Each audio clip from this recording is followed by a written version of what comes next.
It's Rat right here on your classic metal show with I Want a Woman. Not some cuntish little girl. Yeah. I don't know that I even want one. Not really. True. Not really. Maybe for an hour or a week or something. Sure. Kind of like hiring a cleaning lady. Yeah, more or less. Yeah, just cleaning the balls out. That's it. That's it. Drain my scrotum sack. Yeah. Be done with you. That's right. That's your value. Sure. Hail and kill, caller. You're on the air. Hail and kill, boys. It's TJ. It's TJ. Hey, Tim, how many times did you hit redial? Once. Just once, huh? Okay. Yeah. Well, I called once. Called in. Are you listening to the show tonight? I hadn't started, but I was about to. But you just felt compelled to call anyway. Well, that's good. You know, I like talking to you guys anyway. Well, wouldn't it be better if you listened to the show and knew what we were talking about, and then you call in to add to that whatever it is we're talking about, rather than just randomly calling and just hoping I might pick up the phone and let you just chime in wherever? Okay, well, I'll go away. I didn't say go away. I just asked a question. I just asked a question. Now, I want to hear what Tim has to ask. Go ahead, Tim. Don't ignore Neely. Go ahead, Tim. What would you like to know? What were you talking about? We're not. We just came out of a song. So what would you like us to talk about? Well, did you guys see?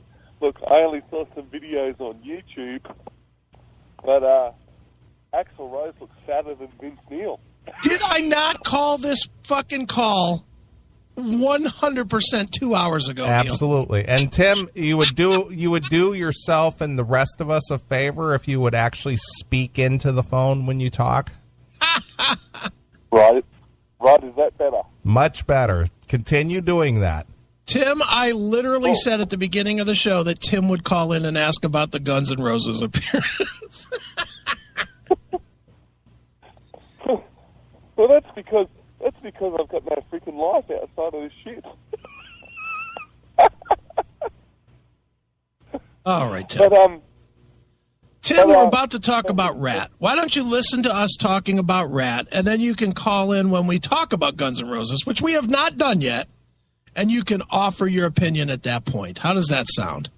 Well, why would anybody want to talk about the current lineup of Rat? Well, there's a reason. Because there's a story, and we love the cap on Bobby Blotzer. And there's a story that involves me. Okay. Well, I'll go away and listen to that, and I will call back in. All right, Tim. We are anxiously waiting. Yeah, about as anxious as I am waiting for the next Milli Vanilli tour. Hail and kill. But there he goes. All right. Apparently, Rat canceled a show last night. They did? The Bobby Blotzer lineup of Rat canceled the show. You're kidding me. Nope, not kidding. Wow. Must have been because of overselling. The show was overcrowded and the fire marshal shut it down, so they canceled it? I think it might be the opposite. What? Yep. You're kidding me. No, I'm not kidding. These shows are not selling out like every time? I'm afraid not. Tell me this isn't so. It isn't so. Okay, let's hear the story. 50 tickets have been sold. Rat cancels a Florida show over quote-unquote breach of contract, promoter says. They only sold 50 tickets. 50 tickets? 50 tickets. Now that sounds very contrary to the argument that I got into with fucking Rat's guitarist now, doesn't it? Yeah. According to a post on the official Rat Facebook page, the band have pulled one of their upcoming shows in Florida. Aww. The post notes that there was a breach of contract and they will not be appearing at their scheduled show on Friday, April 1st, which was last night. Right. The message also included the following. There are lots of rocks out there, and sometimes you lift one and there's something under there that you have to sidestep. Wow. Little cryptic message there. Mm-hmm. The promoter is Frank Giglio. Giglio, who has what can be called a colorful background in promotions and has commented about RATT on the Facebook himself. Okay. The RATT-based promoter tells fans online, the band's agent asked us to do him a favor and pick up the show 3 weeks ago. Okay. Giglio then engaged a few fans stating they only sold 50 tickets and added, there is not much to refund. According to the online promotions, the tickets sold for $19 a piece. Wow. So you could 50? Yeah, they only sold 50 tickets. Oof.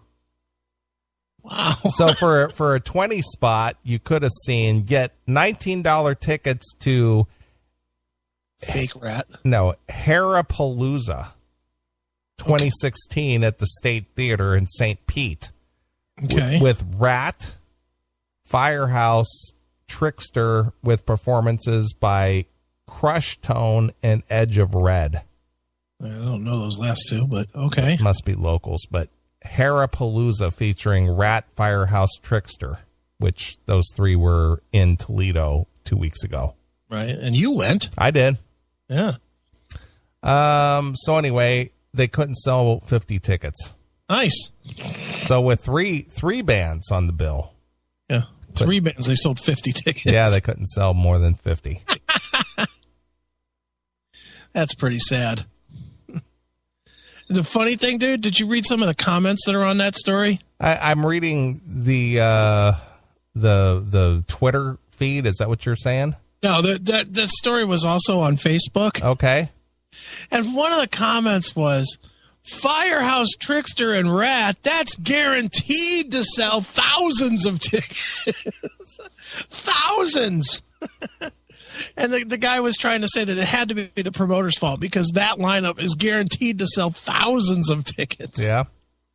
No, it's not. Not anymore. Well, over in Toledo, you had Bret Michaels headlining. Right. Winger, RATT, Dokken, Trickster, Firehouse, Lita Ford. You had 7 bands. The place only holds, I think, just 5,000. Okay. And it was a sellout. It was sold out, 5,000. But they did a lot of promotion for that to the run up to the show. Right. So you had 7 bands for that. Right. But RATT, Trickster, and Firehouse, not going to sell thousands. No, not anymore. You know. And didn't you tell me that fucking half the room left for Bret Michaels? Yeah, the thing is that after 7 or 8 bands before Bret Michaels, it's kind of burnout, you know? People are just like, I've seen enough already. Yeah, and then it's Bret Michaels to add to that, a bunch of fucking terrible songs, so. Yeah. No, there are thousands of tickets. Don't think so. No, definitely do not think so. So, let's see here. Attention to RATT fans that have bought tickets to this Friday's RATT performance in Tampa, Florida.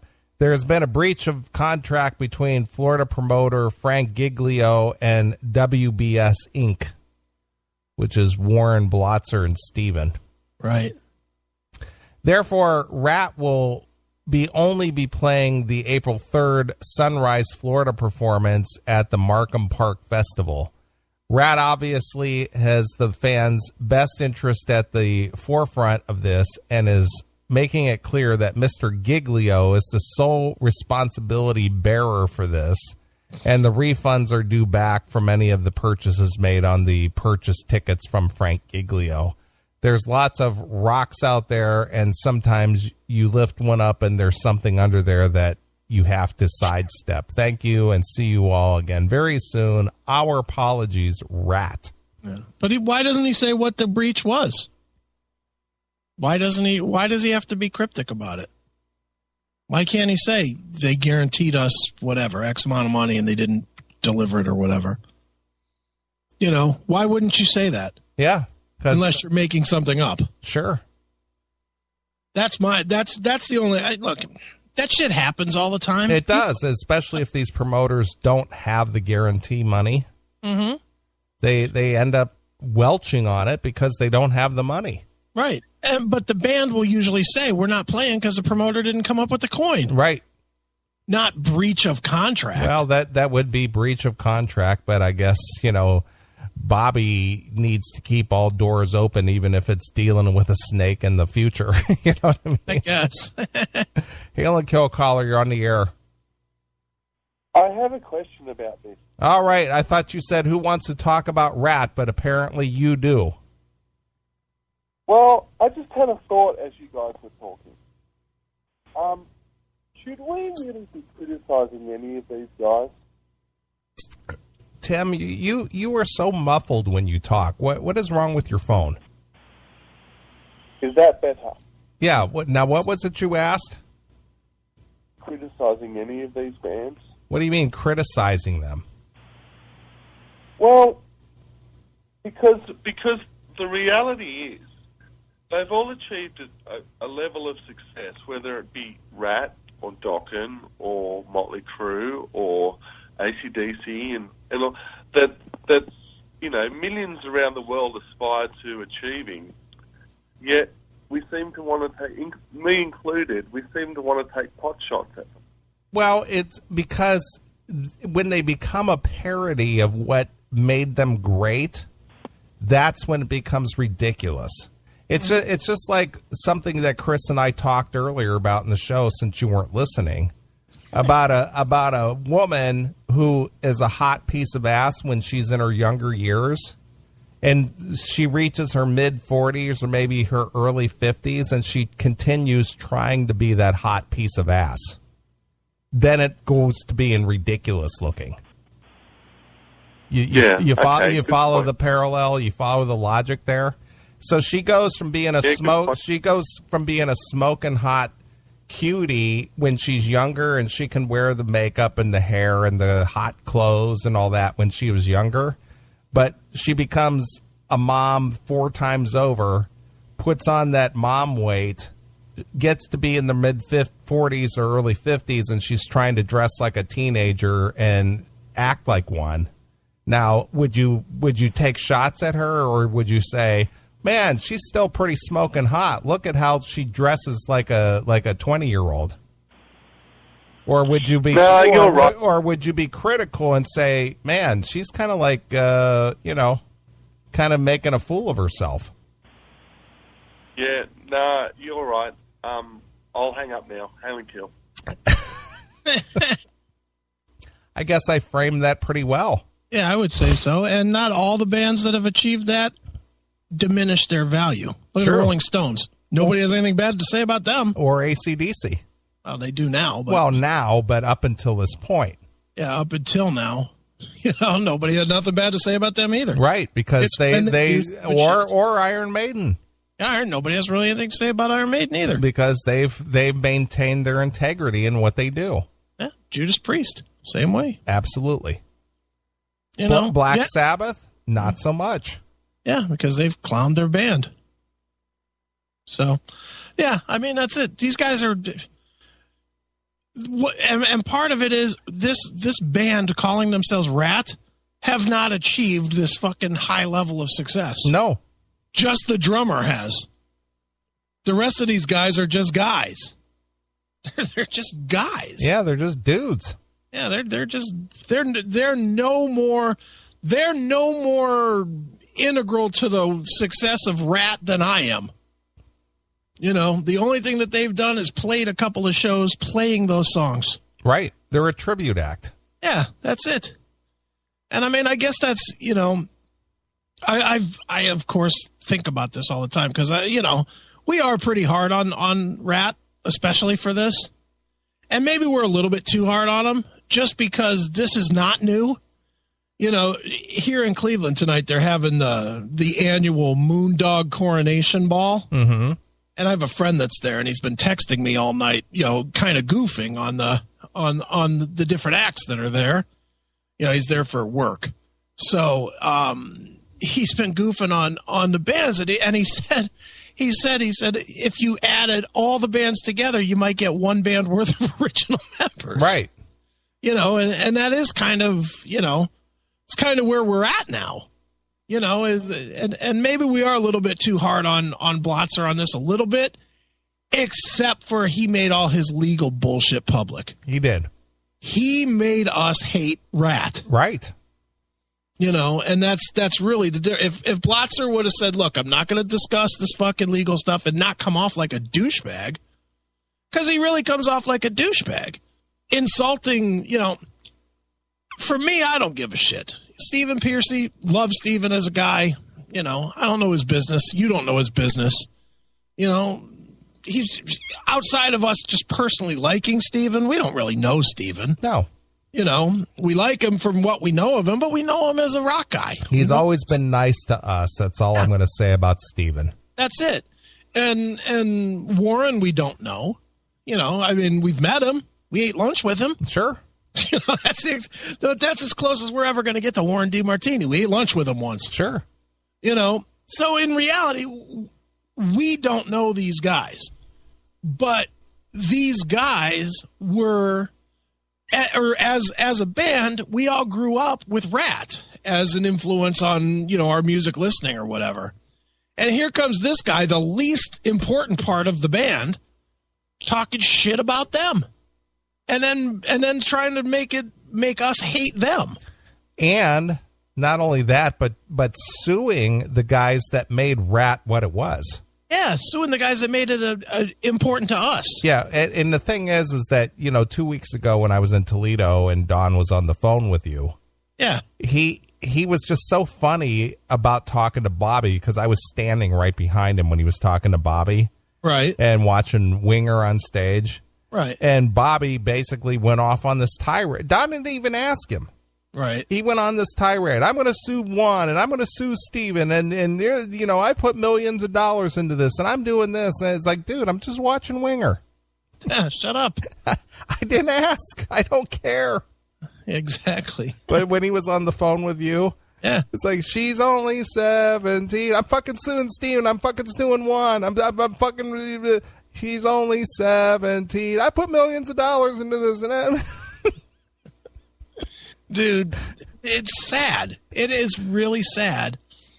But honestly, if he would have not put it, if he would have taken the high road, sure, no one would fucking really be giving RATT the hard time that they're getting. You're probably right.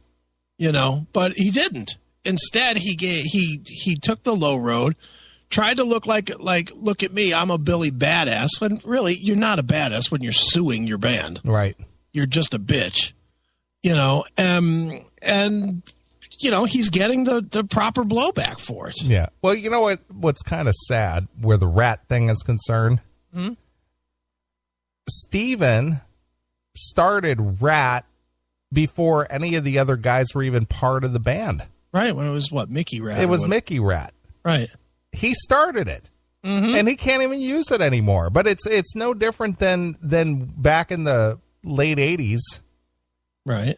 When Dokken as an entity came apart and the other three members, Mick, Jeff, and George, sued Don from using the Dokken name. Yeah, that's his real name. That's his name. Right. And he wasn't allowed to use it. Right. It's like, this is my name. Yeah, but it's our entity name, and you can't use it. Yeah, well, yeah, no, it's crazy. So there you go. But yeah, but what's his name? Bobby, he's getting what he asked for. He asked the fans to take sides. Well, guess what? More fans took sides against him. Yeah. That's really what it comes down to. And, I think we called this way back when he first proposed that he was changing it from Bobby Blotzer Experience to just RATT. we said it would work the first time through. Yeah. And then it would fucking disintegrate. And it's disintegrating. Already. It's already falling apart. Yep. And the fans, the fans don't give a shit. The fans will continue to go see Stephen Pearcy. I don't think they're going to keep going to see Juan Croucier's Voice of Rat. Or whatever. Well, I don't think he's allowed to do that anymore anyway. Is he not doing that now? Yeah, he's just doing Juan Croucier, formerly of Rat. Oh, is he? Yeah. But, I mean, people are going to keep going to see Pearcy. True. People will go see Pearcy 10 years from now if he's still doing it. Yeah, he's the voice of Rat. Yeah. And people know Stephen Pearcy. If Stephen Pearcy and quote-unquote Rat played in the same town right now, who would sell more? I would say that Stephen would. You think so? I would think only, again, the only value Rat has at this point is the name recognition. Right. That's it. But I just wonder if that wouldn't outpower Stephen Pearcy right now. But as time goes on, it'll probably flip back over. I'm sure. I think right now, I don't think Stephen Pearcy could sell out the Roxino. Oh, no, not at all. But Rat just did because people didn't know. Yeah, but they papered that show, though. True. They gave away a lot of those tickets. True. You know, I mean, it's crazy that the amounts of money. I don't know if you talked about how much money Rat got or whatever, and I don't know if we're even allowed to. But the fact that Rat is getting the money that they're getting right now is unbelievable to me. Mm-hmm. To get that kind of coin. Yeah. You know, it's like, what are these promoters thinking? Well, again, it's all in the name. Yeah, I know. Just it's name recognition. That's it. And stupidity of fans that really don't know who's in it. Well, they don't follow that. I mean, dude, they're our age. The only reason we know what's going on out there is because we have a vested interest in this stuff. And we're a little more we were always a little more hardcore. True. Yeah. Yeah, the average fan, they just know they probably can't name a song past Round and Round, really.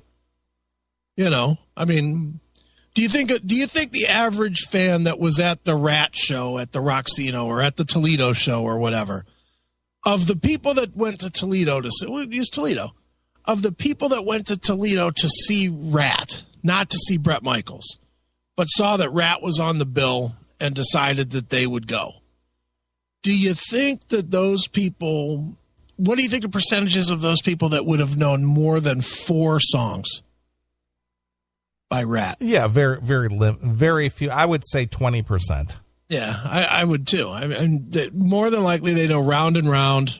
Maybe what would be another Wanted Man? Yeah, or lack of communication. Yeah, or Way Cool Jr. or Back for More. Right, or what was the one that was popular off of Invasion?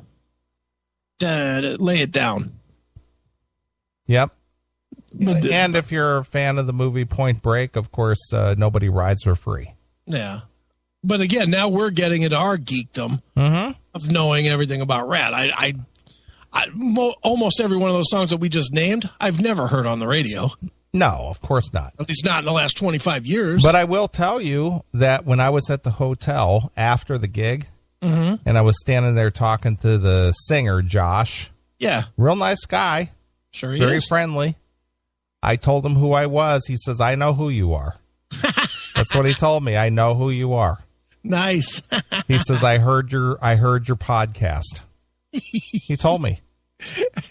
Does that make you uncomfortable? No. And I said, are you mad? He says, no. He says, I think you have some valid points. Right. And I said, would you be willing to come on the show? He said, yeah, just hit me up on the Facebook and I'll come on. All right, well, let's have him on. I agree. Let's have him on. But anyway, regardless of that, while I was talking to Josh in the bar at the hotel, yeah, three or four different people came up and basically told Josh, you know, I listened to you guys when I was in high school, or I liked that one, you know, they have no idea who they're talking to. Right. They saw him on stage. They heard him sing the songs. They just think he's Stephen Pearcy. Yeah. And that's it. That's just sad. I've been a fan of you guys. Right. Remember that song you wrote? You know? Meanwhile, the dude has to say, no, I've been in the band 3 months. Well, see, here's what's funny. Yeah. The sound guy who is traveling with Rat, mixing their sound, he was discovered, again, by Don. Okay. Don, and again, people go, oh, dude, Neil is just sucking Don's dick. Yeah. Don has an uncanny ability to pick out people. Sure. That he realizes has talent. Mm-hmm. This guy, his name is James. He lives in New Mexico. Okay. I met him back in 2004. Right. And he was mixing Dawkins sound. Don found him in a club. Okay. This guy was just a local club guy mixing sound for the local bands that floated through there. Right. And Don said, hey, we need a guy to go to Europe with us. We're leaving next week. You want to go? Nice. And this guy basically has been mixing sound for the national acts ever since. Okay, nice. So he mixes sound for Rat. And he was at this gig, and I walked up, hey, James, how's it going? Hey, man, how's it going? Good to see you again, and so on and so forth. Mm-hmm. So I talked to him about the whole Rat thing and asked him his thoughts.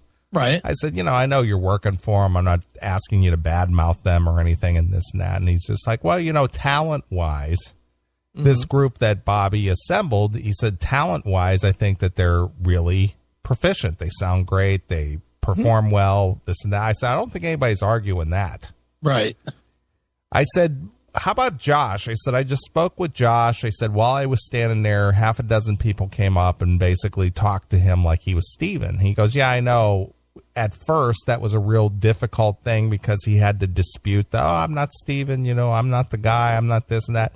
Now, because it happens so often, he just rolls with it now. Right. It's like no sense in saying, oh, I'm not that guy. Right. He just goes, oh, hey, thanks for listening. Right.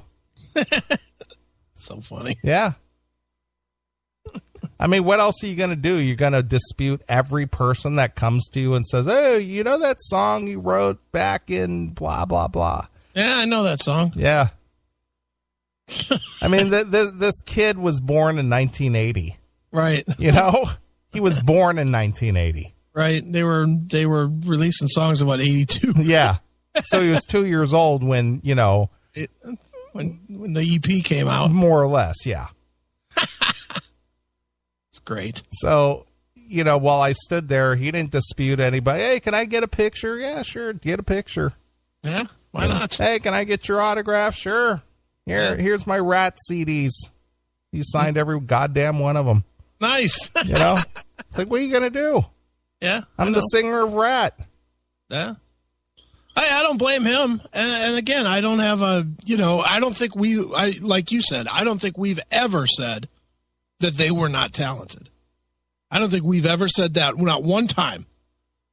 But it's just it just feels like a mockery. It does. I agree. And I don't know why, and believe me, I've thought about this. I don't know why I give more of a fuck about this one than any of the others. Why am I not pissed off about Guns N' Roses, the fucking 10 years of Guns N' Roses without anybody but Axl? Would you be pissed off if Stephen Pearcy put together a band and called it Rat? I wasn't when he did. So what is it? Is it because he's the singer? Does the singer get away with that? I don't think that I would care if it was Bobby if he hadn't been such a dick. I think for me, a lot of it has to do with the way he portrayed it. Like he was stealing it from the other guys. Mm-hmm. I took it by legal force. You know what? That's because you're a bitch. That's my thought back to him. Well, I fucking beat Warren's ass in court. You know what? That's because you're a fucking cunt. Human beings, regular people, don't settle their disputes in court. He should have worked it out somehow. And if he couldn't work it out somehow, you don't have to be on your Facebook acting like a dick fuck about it.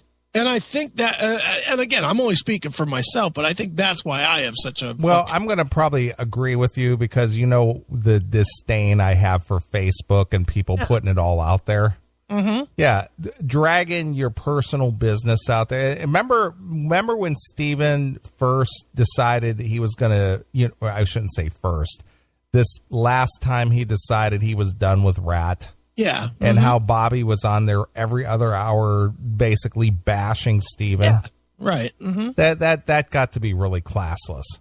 Yeah. It's like, take it up in person, dude. Let's not put it out there on Facebook. Steven's a dick, and Steven, if he would only take care of his voice, and if Steven would do this, and you owe us $1 million, Steven. You still haven't paid your back debt from our previous lawsuit. Right. Why do we care?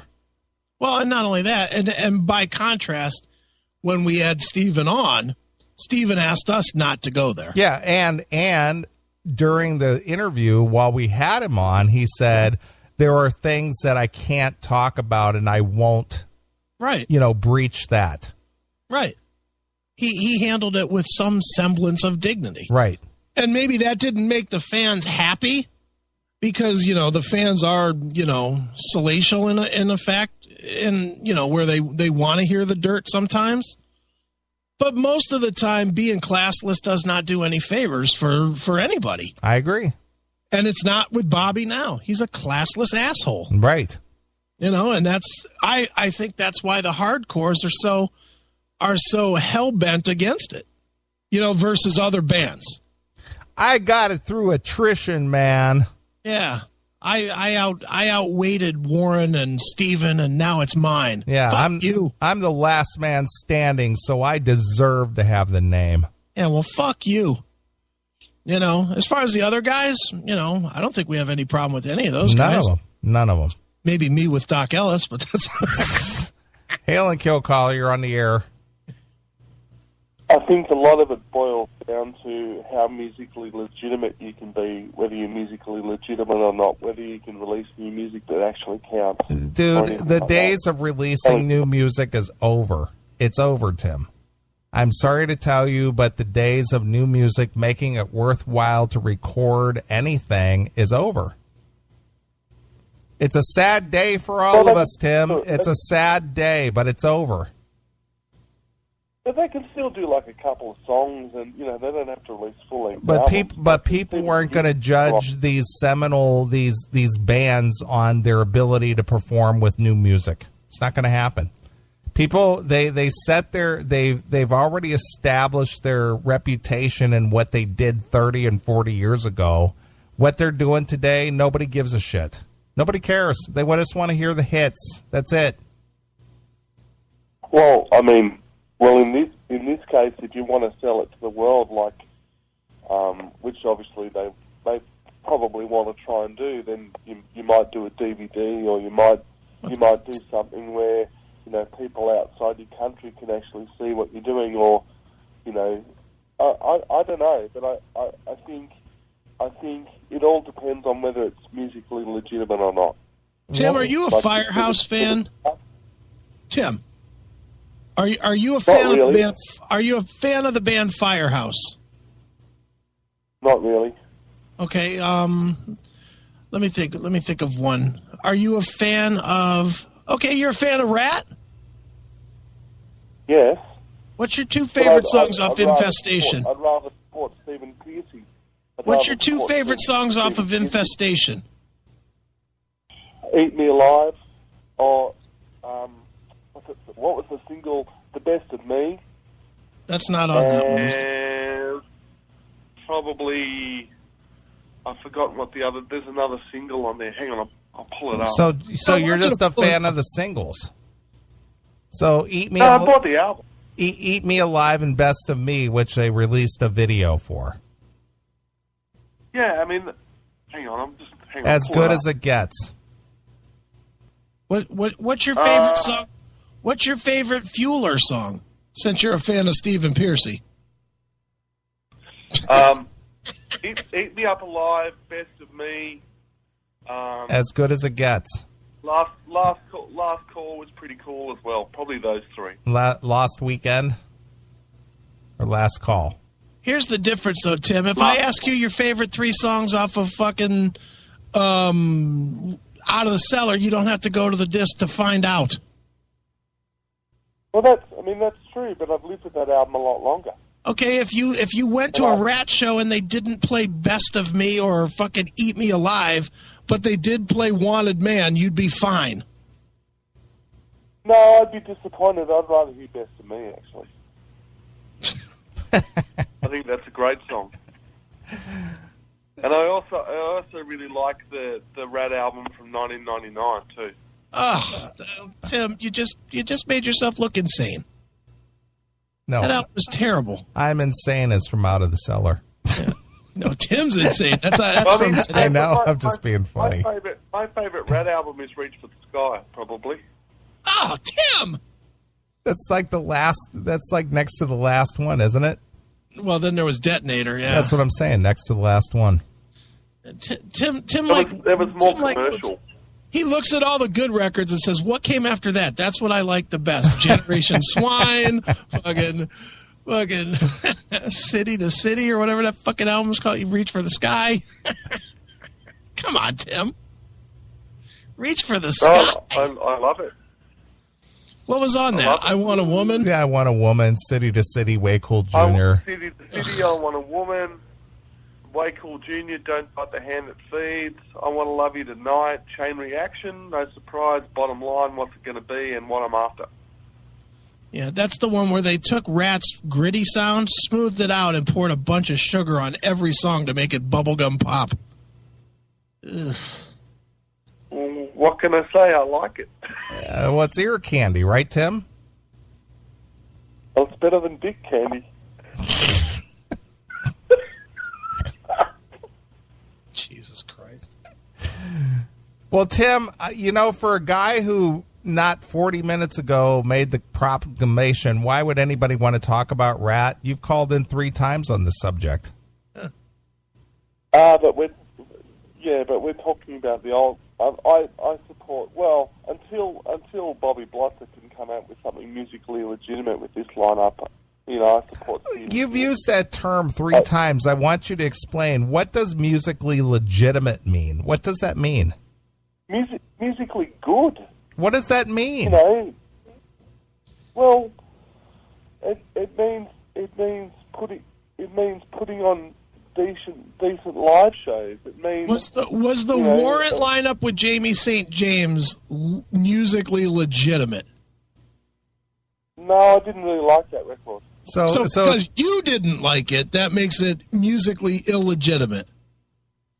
Well, but isn't it that way with everything for everybody? Not really, no. Either you like something or you don't. Are you talking commercially successful? Is that what you're saying? I mean, no. I mean, not necessarily. I mean, take for example, Foreigner. Take their last album, that Can't Slow Down album. That album was a brilliant album. Okay. That was a great album. And? Well, how about the people who are like diehard fans of Lou Gramm? What if they said that nobody can replace Lou Gramm, even the guy who sounds like Lou Gramm? And so that last record to that person would say that's not musically legitimate because Lou Gramm isn't singing. Well, I mean, I love Lou Gramm. I bought his last solo album, the Lou Gramm Band or whatever, and I've heard him sing on that. I've got everything Foreigner ever did, so I heard him sing on that Foreigner 25th anniversary DVD, and I've watched some stuff from his website and stuff, and the guy just can't sing anymore. He's nowhere near as good as what he was. Yeah, because he's got a pudding brain. Well, that's true, and I'm not saying it's his fault. I'm just saying that that's the way it is. Tim, your argument makes no sense. Your argument is if you like it, then it's legitimate, but if you don't like it, then it's not legitimate. Right. It's subjective, Tim. It's like if I think it's good, then it's legitimate. If I don't like it, then it's not legitimate. Well, is Generation Swine a legitimate record? Is Generation Swine a legitimate record? I love that record. And that's not what I asked you. Is that a musically legitimate record? I've I think so, yes. I think that was... You think so. Now, you do realize that everybody else on the planet thinks not. I'd say yes, I'm in the minority. But that doesn't matter because you think it. Well, other people are entitled to disagree with me. Other people are entitled to disagree with me. Right. That's fine. You crack me up, Tim. Well, all right, Tim. At least I'm not alien kill. All right. Musically legitimate. Musically legitimate. Then we basically proved that just means if he likes it. He said that 3 times, and I'm just like, what does that mean? Well, if I like it, that makes it musically legitimate. If Bobby Blotzer would do something musically legitimate, then I think people would accept Rat. I didn't like the Jamie St. James record, so no, it's not legitimate. I didn't like it very much either, but I would still say it was a legitimate record. Sure. It's too funny. All right, so you had a little bit of a Facebook back and forth. I did. So what transpired? Well, Stevie Rochelle, or Metal Sludge, but I guess it was Stevie, posted this story about that you just read on Facebook about the cancellation of the Rat show. Sure, yeah. sure. And people were commenting, and people were, basically saying, fuck Rat and whatever, right? Okay. Well, the guitar player, Doc Ellis, the current guitar player, former Pirate pitcher. Yeah, not that guy. I don't think it's the same guy. He's dead. Yeah, he's dead. But this guy could have been on something with his comments. Sure. His comments were a little bit crazy too. All right. He posted a picture of a sold out crowd and made the comment of haters gonna hate. I'll just keep playing sold out shows. Sold out shows. Yeah. So I fucking answered that. I was, and I literally answered back with my answer back to him was, when you're paid like a full-time member, then you can start talking about playing sold out shows. Sure. And then he got all fucking butthurt about it and was like, you don't know my business and this and that. And I was like, well, I know you made this much money. Right. I know the band made this much money. How much did you get out of that? Sure. And then, of course, it was, fuck you, you're a fucking asshole, I don't want to fucking know you, and you sure as fuck don't know me, and blah, blah, blah. And I was like, well, you sure as fuck won't see me at a show, so don't worry about that. All right. But it was just a little quick encounter, and I mixed it up with Rat's guitar player. You're just an asshole. Pretty much. You're an asshole, man. Hail and Kill caller, you're on the air. Hey, it's Scotty from the Commonwealth. Hey, what's up, Scotty? Where are you from exactly? Northampton. Northampton. You're over in the Pennsylvania area. Yeah, I was the one who posted the picture of the mom with the black eye. Nice. Earlier in the chat room. Nice. I know Chris got a kick out of that. I loved it. It's funny. I know, that was a classic. Listen, this thing with fucking Blotzer, I mean, there's a fucking precedent for this. I mean, I remember back in the day when Chris Squire was like the only remaining member in fucking Yes, and like the rest of the band had to go out as, I think it was Anderson, Bruford, Wakeman, and Howe. Right. Right, yeah. And I mean, I'm 53, so like I remember all this fucking shit. And then you've got Mike Love firing Brian Wilson and Al Jardine from the fucking Beach Boys and goes out on fucking tour as the fucking Beach Boys. I mean, shouldn't it be, instead of plural, like singular, like the Beach Boy? I mean, he was fucking Wilson's cousin, for fuck's sake. Right. How do you fire Brian Wilson from the Beach Boys? And it's just fucking absurd. You know what I mean? And it's like, and you're right, he was being a fucking Blotzer was being a fucking douche about it.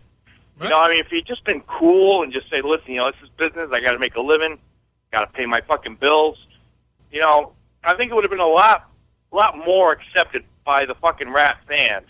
I mean, I remember seeing those guys back at fucking New Haven Coliseum, like back in the day, and, you know, they were fucking awesome, and now it's just, and it kind of seems to me like fucking Stephen Pearcy's fucking quickly running out of gas, too. I mean, I don't know. He's a complicated fucking person, but he needs to get his fucking shit together at some point, or he's going to find himself in the same boat as fucking Blotzer, and I don't know. I really would like to see these guys fucking get it together and, you know, do something worthwhile instead of becoming parodies of their former selves, which seems to be what it's deteriorating into at this point. Well, a couple of summers ago, Chris and I were in Wisconsin and stood on the side stage when the original lineup, minus Robin Crosby, of course, played. Right. And both of us were just like, wow, this is Ratt. Yeah. Yeah. You know, but unfortunately, it wasn't long after that things just kind of fell apart. But cohesively, as a musical act, they were dead on that day. Yep. Yeah. I mean, you know, like I said, at one point, but, you know, it's like, at some point, almost like the fucking Van Halen thing, I mean, maybe they should just fucking consider retiring. You know, I remember reading a quote by Grace Slick when she said, like, after 50, you really don't have any fucking business being in rock and roll because, you know, you're not really relevant anymore at that fucking point. And, like, these guys were so fucking great at one time, and it's becoming like a fucking campy joke. Well, you know, it's like, I mean, you just cringe when you fucking, like, listening to fucking, you know, David Lee Roth. It's like, I mean, I remember I saw those guys, like, back in the 80s, and, like, they fucking ruled. You know, I mean, they just fucking blasted your fucking face off for 90 minutes. And now I'm watching these fucking YouTube videos, and it's like, you know, like, make it stop. You know, and you guys are right. Like, the rest of the band is great, but, you know, fucking Roth is just out there embarrassing himself. Like, and he seems completely oblivious to it all. He doesn't need to. But you know what, though, dude? In the Roth case, he doesn't need to be good because so many of the fans just accept it. Go on any message board that deals with Van Halen, and you will just see an abundance of people that they just say, oh, that's just Dave being Dave. It's like, no, it's Dave sucking dick. That's what it is, but they don't want to hear it. And they they sold out almost every gig of the 2 years of the Different Kind of Truth tour. Yeah, I mean, I'm just happy I just listen to the albums, you know. I never really liked the Van Hagar era. I'm more of a Van Roth era kind of guy, you know, and, you know, I mean, those are like, you know, like that edgy, grittier style that they had back then. That's what it was all about for me. Right. And, you know, it's just, now it's like, you know, people say, oh, you know, like, they're, you know, coming around our area on fucking tour. People say, oh, man, you're going to go see the fucking, you know, the new Roth lineup.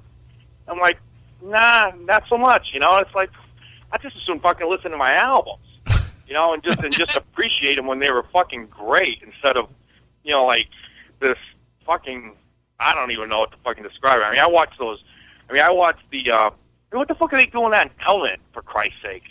And, you know, in the fucking late night show, and I'm watching, I'm like, oh my God, it's like, really? You know, like this is what it's come to at this point? Goes to the highest bidder, man. It's all about the money. Yeah. Well, anyway, hey, thanks for taking my fucking call. And this is my first time, like, listening to your podcast live. I've been listening to you guys on, like, your YouTube. And, you know, it's a great show, and it's a lot of fun. And you guys are fucking awesome. You really are. Well, thanks. Well, thanks, Scotty. You can call in again. You can usurp Tim James anytime. That's right. All righty. You guys have a good night. All right, hail and kill. All right, he's not hip to the hail and kill for a guy who listens. Hail and kill yet? Yeah, Scotty, it's hail and kill, fuck you, pal, and hand job. Yeah, in that order. Yeah, get it right, fucky. And optionally, you can say fuck there. That's allowed too, isn't it? True, absolutely. I see our good friend Kim in Chicago is in the chat room. Back from the dead. Yeah, she's gonna take your place here someday when you're taking another sabbatical.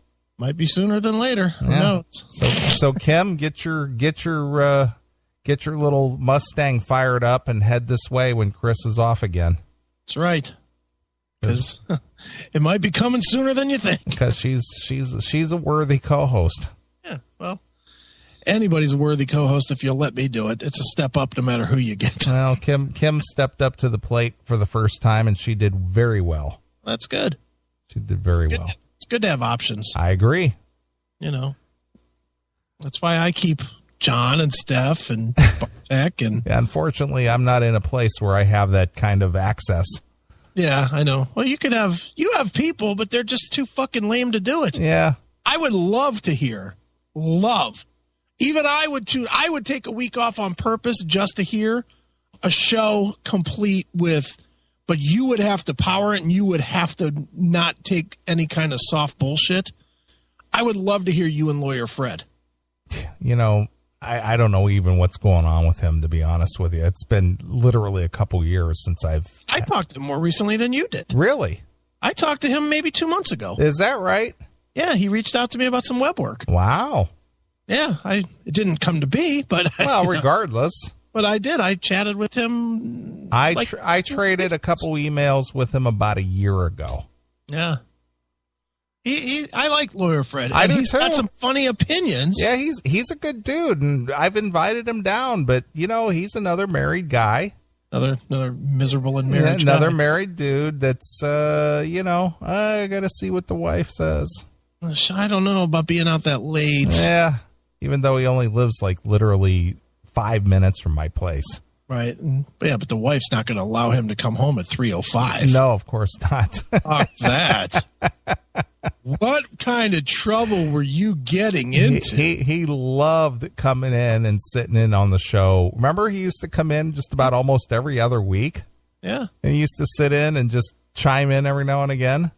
Mm-hmm. And then he just sort of, Well, that's what. Then you moved out of that office and you weren't sharing an office with him anymore. True. That is true. And then he moved on his way. But he's, even when I was chatting with him a couple of months ago, he was fucking had me cracking up. He's a funny guy. He's a funny guy. Yeah. But you would definitely have to guide him because he would, if you didn't consistently guide him while he's on the show, he would just clam the fuck up. Yeah, you're right. Kind of like Jim Bob. Yeah, pretty much. Jim Bob's another one. When you get him talking, he's funny. Yeah.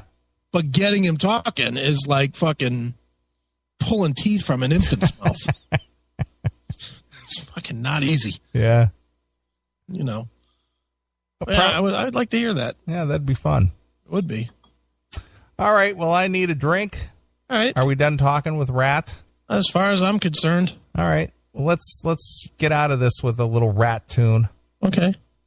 I know we play this one often, but I always love it. It's Nobody Rides for Free. All right. So we'll play a couple tunes. We'll come right back. Stick around. It's Rat exclusively here on your Classic Metal Show. Hi, this is Stephen Piercy. We're going to go round and round on the Classic Metal Show.